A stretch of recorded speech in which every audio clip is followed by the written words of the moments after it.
প্রবাসে যারা থাকে এত টাকার লোভ, বাংলাদেশে কি না খেয়ে মরে যাবা? তোমরা কি জ্ঞান অর্জনের জন্য যাচ্ছ? এখানে টাকার জন্য কাঙ্গাল হয়ে গেছে। কিভাবে থাকে একা একা যে থাকে 5 বছর 6 বছর হয়ে যায় বিদেশে থাকে। ও কি মানুষ না, ও কি ফেরেস্তা? ও কি প্রতিদিন রোজা দেন নাকি? 100টার মধ্যে 95টার উপরে এই হিস্ট্রি।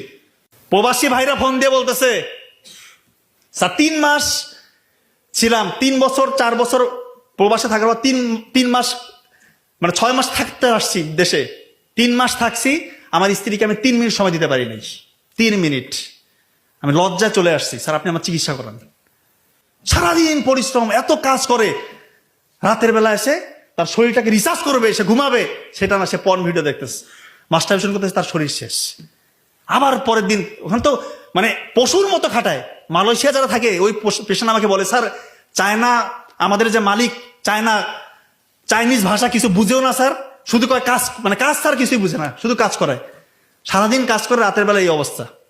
আমার শরীরে কিচ্ছু নাই স্যার, আমি জাস্ট উপরে একটা ফ্রেম আছে আমার মানুষের, আমি ভিতর থেকে অমানুষ, ভিতর থেকে অমানুষ। এই কথাগুলো বলছিল, একটাও মিথ্যা কথা। আর পরিবারগুলোতে তো জেনার আখড়া লেগে আছে। কিভাবে আপনারা বলতে পারেন? কিভাবে? রাসূলুল্লাহ সাল্লাল্লাহু আলাইহি ওয়াসাল্লাম বললো যে দেবর ভাবির সম্পর্ক এটা মানে সব থেকে সেন্সিটিভ। এরপরে হচ্ছে যে আরেকটা কি সম্পর্ক? হ্যাঁ, দেবর ভাবি আর একটা সম্পর্ক আছে, শালী দুলো ভাই। সত্য ঘটনা বলতেছে, আমি চেম্বারে আছি, 2 জন আসলো, আমি মনে করছি স্বামী স্ত্রী। তো ওই মেয়ের তার পার্সোনাল কথা, প্রাইভেট পার্টের কথা যেটা ওই ছেলেটা বলে দিচ্ছে আর কি। তো যাই হোক, আমি চিকিৎসা দিলাম, বললাম যে বিয়ে কত বছর হয়েছে? বলতেছে আমার শালী। কি কি কি করবেন কন? শালী তা মানে আপনি কেন এখানে? দাঁত কেলায় হাসতেছে। চিন্তা করেন, প্রেসক্রিপশন দিয়ে গেলাম, হুন্ডা বাইকের পিছনে ভব করে টান দিয়ে চলে গেল। এই হচ্ছে সম্পর্ক।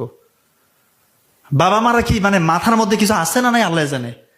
জামাই আসছে আর একটু শালীকে নিয়ে ঘুরবে, চিন্তা করেন এগুলা কোন লেভেলের রে ভাই? এগুলা কি এক একটা অলি নাকি? এরা যারা বিয়ে করার শালী কি তার কি মানে ওর কি কাজ করে না কোনো ব্রেনের মধ্যে নাকি? শালীকে নিয়ে ঘুরবে আর ওইখানে অশালীন কিছু হবে না, অবৈধ কিছু হবে না, এই চিন্তার মধ্যে আছে না? এত পবিত্র। এগুলা একটা আমি মিথ্যা কথা বলতেছি না। আর এক ভাই ফোন দিচ্ছে, অনলাইনের পেশেন্ট, যে আমার ভাইয়ের সমস্যা, তার ইরেকটাইল ডিসফাংশন, প্রিম্যাচুর ইজাকুলেশন, এগুলোর কথা তার ছোট ভাই